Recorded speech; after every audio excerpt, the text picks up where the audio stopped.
السلام علیکم دوستوں، کیا حال ہے آپ سب کا؟ میں امید کرتا ہوں کہ آپ سب خیریت سے ہوں گے۔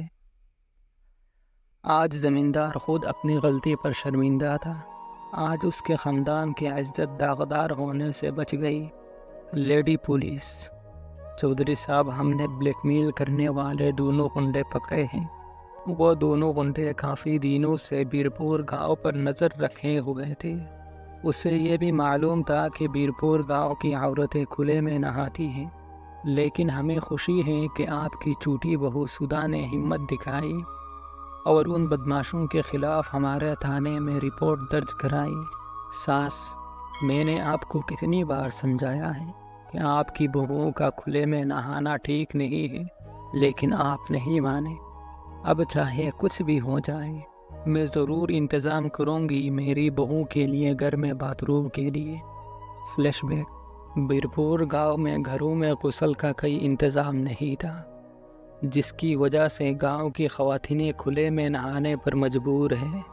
ساس: ارے نئی بہو، کیا تم ابھی تک نہیں اٹھی؟ تمہیں نہانے کے لیے دریا پر جانا ہے۔ سدھا: بڑی بھابھی، دریا پر نہانے جا رہی ہوں، لیکن کیا کوئی ہمیں اس طرح کھلے میں نہاتے ہوئے دیکھے گا؟ مالنی: ہاں سدھا، اس گاؤں میں عورتیں کھلے میں نہاتی ہیں، اور ویسے بھی گاؤں کے لوگ جانتے ہیں کہ جب گاؤں کی عورتیں نہانے کے لیے دریا پر جاتی ہیں تو گاؤں کے مرد دریا کے پاس نہیں بھٹکتے۔ اچھا، اب دیر نہ کرو، ویسے بھی اس وقت دریا کا کنارہ ویران ہے، ہم جلدی سے نہا کر واپس آ جائیں گے۔ مالنی اور سدھا نہانے کے لیے ندی پر جاتے ہیں۔ گاؤں کی بہت سی عورتیں پہلے سے ہی ندی میں نہا رہی تھی۔ سدھا کو بہت شرم محسوس ہو رہی تھی۔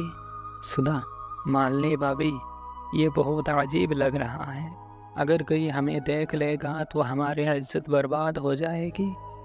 نہاتے ہوئے عورتیں: بہو رانی، تم شرماتی کیوں ہو؟ اتنے سال ہو گئے کہ کسی نے نہیں دیکھا، تو اب کون دیکھے؟ چودھری صاحب سے سب ڈرتے ہیں، اس لیے دریا کے کنارے کوئی مرد نہیں آتا، صرف عورتیں نہاتی ہیں۔ سدھا کو بہت عجیب لگ رہا تھا، لیکن وہ کیا کرے؟ مجبوری میں اسے مالنی اور گاؤں کی دیگر خواتین کے ساتھ دریا میں داخل ہونا پڑتا ہے۔ بڑی مشکل سے سدھا دریا میں نہانے کے بعد گھر آتی ہیں، اور وہ روزانہ مالنی اور گاؤں کی دوسری عورتوں کے ساتھ دریا میں نہانے لگی۔ آہستہ آہستہ جب سدھا کو معلوم ہوا کہ دریا کے آس پاس صرف عورتیں ہی آتی ہیں تو وہ تھوڑی فکر مند ہو گئی۔ لیکن ایک دن جب تمام بہویں دریا میں نہا رہی تھی، سدھا: مالنی بھابھی، لگتا ہے کوئی ہمیں دیکھ رہا ہے۔ مالنی: نہیں تو یہ تمہاری وہم ہے، لگتا ہے آپ کا خوف ابھی تک ختم نہیں ہوا، چلو جلدی سے نہاتے ہیں اور پھر گھر چلتے ہیں۔ سدھا نے اگلے دن بھی ایسا ہی محسوس کیا۔